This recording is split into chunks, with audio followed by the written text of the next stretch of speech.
And as you can see right here, there are some pieces of roof here, and there's also, if we pan over here, Joby, this is the dangerous spot. We are right near the train tracks, and you can see those wires. Those are down power lines. We just heard, I can't tell you how many gunshots, multiple police chasing this one car, but you're essentially saying it was a miracle that that tornado didn't hit your house as well. I think if it'd been 30 or 40 feet to the east, we probably wouldn't be sitting here talking to you. Wasn't an earthquake.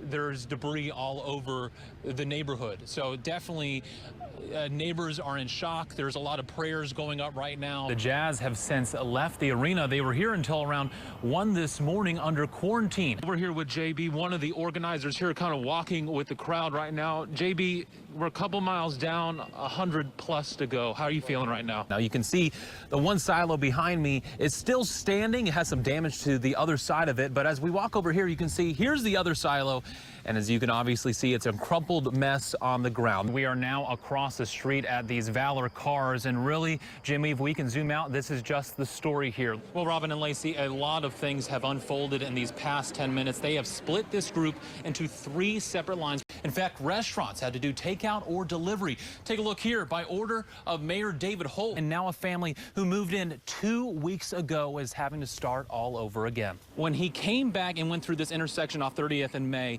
he actually hit this car. Well, after 2 days of protesting here in Oklahoma City, the damage is starting to pile up. We're here at Valor Health, and you can see these 2 cars have their back windshields completely busted in. It's leaving cleanup crews who have come this morning in a range of emotions. We hate that the people that have died, and they didn't deserve to die. And we just want to rebuild, and we want to do better. We want to be better. After a day and night of mostly peaceful protests, some businesses were still left picking up the pieces this morning. Well, we normally get up and go work out at this hour, but decided this is where we wanted to be. James and Kay Pratt were just 2 of the multiple people who have started the pickup process. Alongside them, Black Lives Matter OKC have started to clean up as well. Over the weekend, places like Valor Hospice Care was broken into and their cars were smashed. And over here at Bob Moore, to put things in perspective, take a look at these windows. I'm around 6'5". I'm a pretty tall guy. These windows are completely shattered from top to bottom. I understand the protest and voices should be heard. I just don't understand the violence towards objects that had nothing to do with what's going on. For most, yesterday was a time of peaceful protest and making voices heard. And while there was damage, residents here in Oklahoma City are ready to rebuild. Because it's our city, we want to help keep it clean. You can still see the caution tape is up. Multiple law enforcement agencies are right behind me. This all after they found 2 men dead with gunshot wounds. Currently, we do believe that this is obvious double homicide. A busy morning in Spencer as a total of 5 law enforcement agencies investigated a deadly scene surrounding a car. There was an individual apparently deceased behind the driver's side, and then another individual who was in the yard. Law enforcement say both victims were men and both had gunshot wounds. It was like pow, pow, pow, pow, pow, pow, pow. And I got up, I looked around. I didn't see anything. Neighbor Francis Stallone heard the gunshots as early as 2:45 this morning. Police didn't arrive until about 6 a.m. I mean, we're out in Spencer, Oklahoma, a little bit more rural Oklahoma, where, you know, folks come outside and will shoot guns. It's not something that's out of the ordinary. A lot of times people won't think of anything, and unfortunately, in this case, when the shots were fired, there were actually 2 victims. My God, it was just scary.